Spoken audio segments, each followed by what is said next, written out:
મોટા ઉપાડે એમએલએ ને બોલાવીને ઉદ્ઘાટન કર્યું હતું. સાધનો તૂટી ગયા છે, હલકી તકલાદીના તમે સાધનો વાપર્યા છે અને એમાં તમે ટિકિટ નહીં લેવાની વાત કરો છો. સિનિયર સિટીઝન ફ્રી ઓફ તો મહિલાઓને પણ ફ્રી ઓફ કરો ને, બગીચાના ખોટા ખર્ચા કર્યા. બહેનો માટે ફ્રી સેવા ભરી કરી દો. એ અંદર ઉલ્લેખ તમે પહેલા પ્રમુખશ્રી મોટા ઉપાડે ઉદ્ઘાટન કર્યું, બગીચાની હાલત જોઈ આવો. કાલ ભાનુભાઈ મુલાકાત કરી છે, જોઈ આવો તમે. એમના જોડે ફોટા છે કે સાધનો તૂટી ગયા. એટલે આપણે એવી હલકી ક્વોલિટીનો બગીચો બનાવ્યો છે.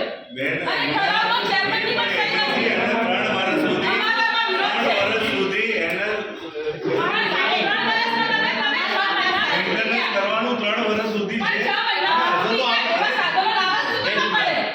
જે એજન્સીને આપણે બગીચો જે બનાવ્યો છે ને એ 3 વર્ષ સુધી નિભાવ ખર્ચ સાથેની એની જવાબદારી છે. આપણે એના જોડે બનાવટ કરાવી દીધી છે, એ એજન્સી જ કરશે. આપણે 100% એને અનુસરીશું. અને મેં વાત કરી કે બગીચા બનાવ્યા છે પૂરા પાલનપુરની સવારે વહેલા તમે જાઓ તો રોજના 300 થી 400 માણસો આનો ઉપયોગ કરે છે. રોજ વોકિંગમાં ત્યાં લોકો જાય છે. 300 થી 400 માણસો રોજ પર ડે એનો ઉપયોગ કરે છે. એટલે એને ખોટા કરતા નથી. શહેરમાં બગીચા